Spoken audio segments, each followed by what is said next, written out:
L'invité de la matinale. KTO Radio. Bonjour à tous, l'invité de la matinale de KTO Radio aujourd'hui, c'est le frère Mathieu, prieur de la communauté de Thésée. Frère Mathieu, bonjour. Bonjour à vous, bonjour à toutes et à tous.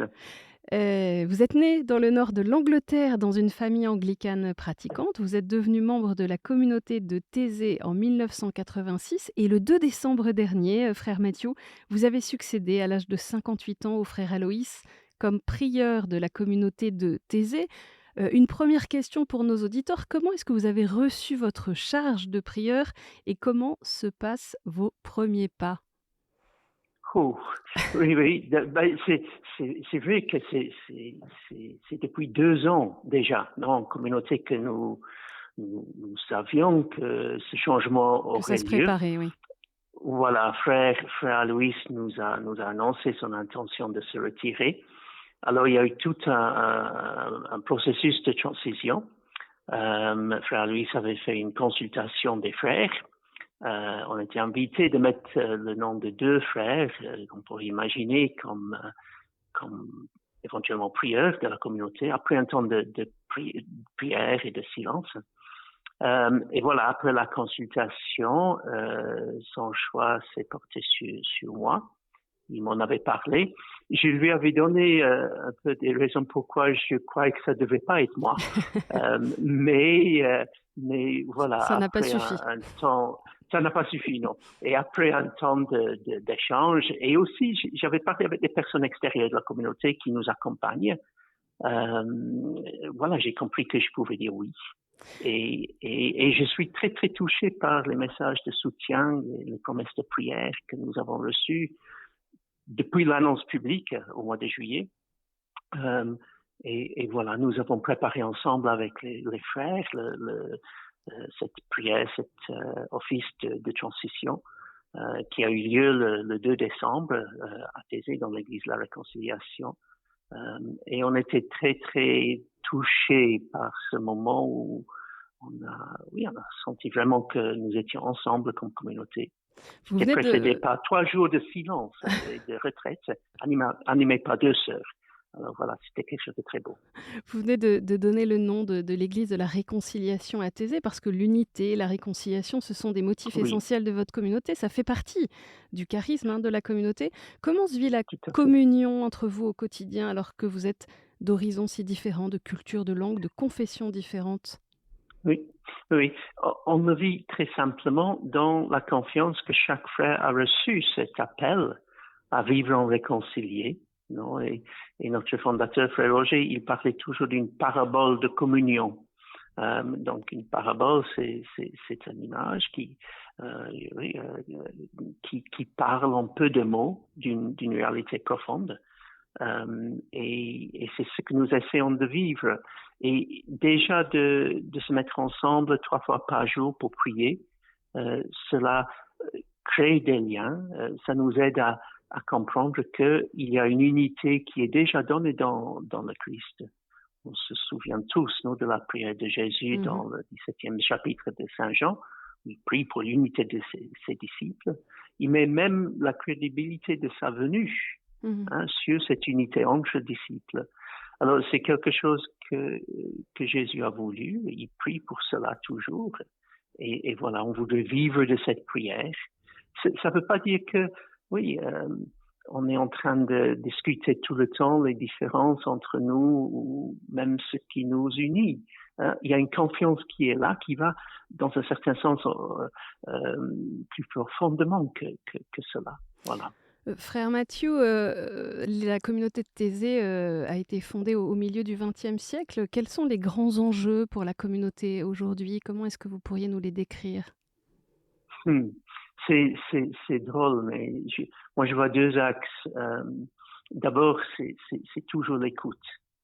L'écoute mutuelle entre nous confrères, l'écoute de ce que les personnes que Dieu nous confie, notamment des jeunes qui viennent participer dans les rencontres à Thésée, et aussi comme maintenant, je suis actuellement à Ljubljana en Slovénie, des jeunes qui viennent pour notre rencontre européenne, toujours cette écoute pour permettre à découvrir ce que Dieu a placé dans le cœur de chacun, que chacun puisse découvrir cela. Mmh. Euh, et puis, je dirais aussi la paix. La paix. Hein? Cette unité entre chrétiens, ce n'est jamais un but en soi, mais c'est pour que le message de l'Évangile soit crédible et que, comme chrétiens, nous puissions être des ferments de paix et d'unité, de réconciliation dans la famille humaine. Avant de Et revenir c'est à quelque chose de très important. merci. Avant de revenir à cette rencontre européenne qui se déroule en ce moment en Slovénie, deux petites questions encore, frère Mathieu. La Oui, communauté de Thésée a entamé ces dernières années un travail de vérité sur les abus sexuels oui, commis par des tout frères. à fait. Comment est-ce que vous Oui. continuez ce travail? Quel dispositif de prévention a été mis en place lors des grands événements où les jeunes sont nombreux? Oui, non, on n'est jamais au bout de ce travail. Et je crois que ça, c'est quelque chose de très, très important. Et de nouveau, je reviendrai à l'écoute des personnes victimes est devenu quelque chose de très important pour nous. Et de faire face à ce qui est arrivé, euh, d'écouter, non, cela, pour en tirer les conséquences, pour que à l'avenir, on peut toujours améliorer l'accueil qui est offert à Tizi. Alors pour les bénévoles qui viennent passer un temps à Thésée, dans la deuxième semaine, il y a une session de formation à la protection des personnes. Pour les frères, il y a aussi des formations continues. Hein. Par exemple, euh, cette année, au mois de mai, nous avons accueilli une association qui travaille avec la lutte contre les violences sexuelles dans le département de Saône-et-Loire, qui nous ont donné des témoignages très très forts. Alors, on ne doit jamais penser avec la protection des personnes que tout est déjà fait, que nous avons fait notre travail. Mmh. C'est un travail continu. C'est un travail continu. Le moment qu'on pense qu'on a tout fait, ben voilà, c'est à ce moment-là que les dangers peut-être recommencent. Mmh. Je reviens à des événements importants pour, la communauté. Il y a quelques semaines, vous avez vécu et organisé la grande rencontre Together à Rome, sur la place Saint-Pierre. Oui, Cette veillée de prière du samedi 30 septembre qui a précédé l'ouverture de la première session du synode, c'était aussi oui. un temps fort pour l'œcuménisme. Tout à fait. Et moi-même, avec un autre frère, j'étais vraiment impliqué dans la préparation de cette veillée de prière. Nous étions, oui, une bonne partie des derniers 15 mois à Rome. Et c'était quelque chose de très, très fort. Hein. Et on a travaillé ensemble avec le secrétariat pour le synode et avec le dicastère pour l'unité des chrétiens et aussi avec le diocèse de Rome. Et c'était tout un chemin que nous avons vécu ensemble. Et c'était pas Thésée tout seul qui organisait cela. On a voulu dès le départ impliquer d'autres communautés, mouvements et aussi des chrétiens de toute Église.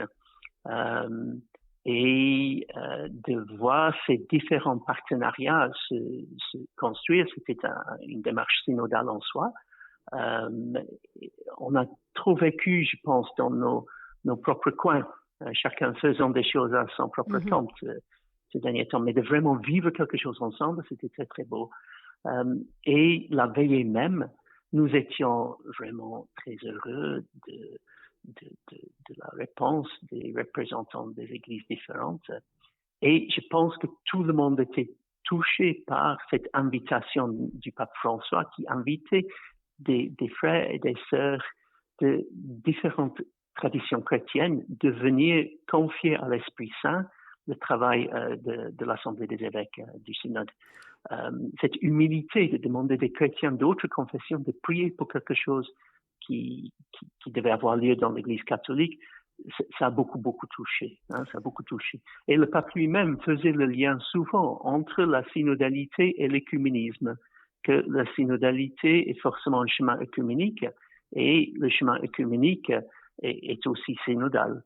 Hein, donc, les deux choses allaient ensemble. Venons-en justement, vous le disiez, vous êtes en ce moment en Slovénie où se déroule la rencontre européenne de Thésée à Ljubljana jusqu'au 1er janvier, avec de Oui, nombreux jeunes qui sont arrivés d'un peu oui. partout en Europe.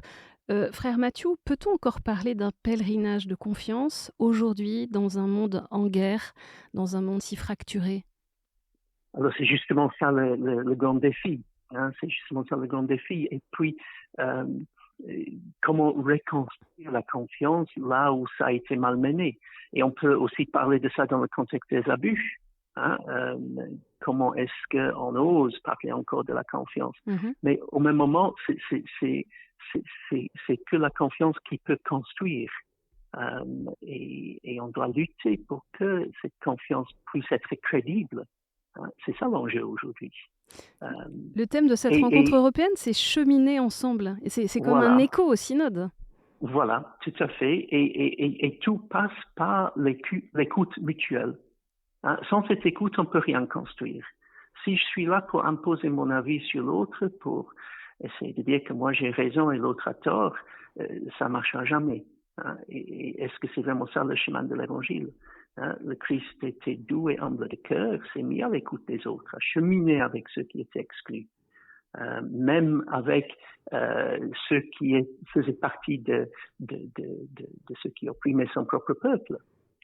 Et alors, quelles sont les leçons que l'on tire quand on regarde la vie de Jésus? Hein? Et dans le contexte de l'Europe aujourd'hui, vous savez, en 86-87, nous avions animé une première rencontre Est-Ouest, comme on les appelait à l'époque, Oui. ici à Ljubljana.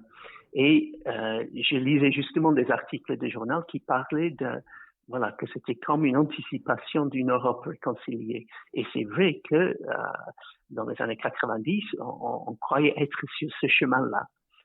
Mais voilà, c'est comme si maintenant, on doit tout reprendre. Alors, est-ce que cette rencontre européenne à Ljubljana sera comme un signe d'une Europe où, de nouveau, des jeunes, des moins jeunes pourront vivre en paix? C'est ça notre espérance. On peut d'ailleurs suivre, chaque jour sur, KTO grâce à, notre envoyé spécial, un reportage sur cette rencontre européenne. Au terme de cette année 2023, frère Mathieu, quels sont les versets de l'Évangile, les mots de l'Écriture qui éclairent votre route, sur lesquels vous méditez plus particulièrement, qui sont source de confiance ou d'espérance pour vous?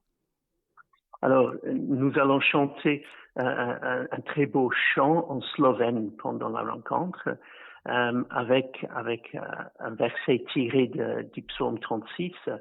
Euh, euh, Auprès de toi est la source de vie. Mmh. Par ta lumière, nous voyons la lumière. Et je me dis, ben, c'est ça.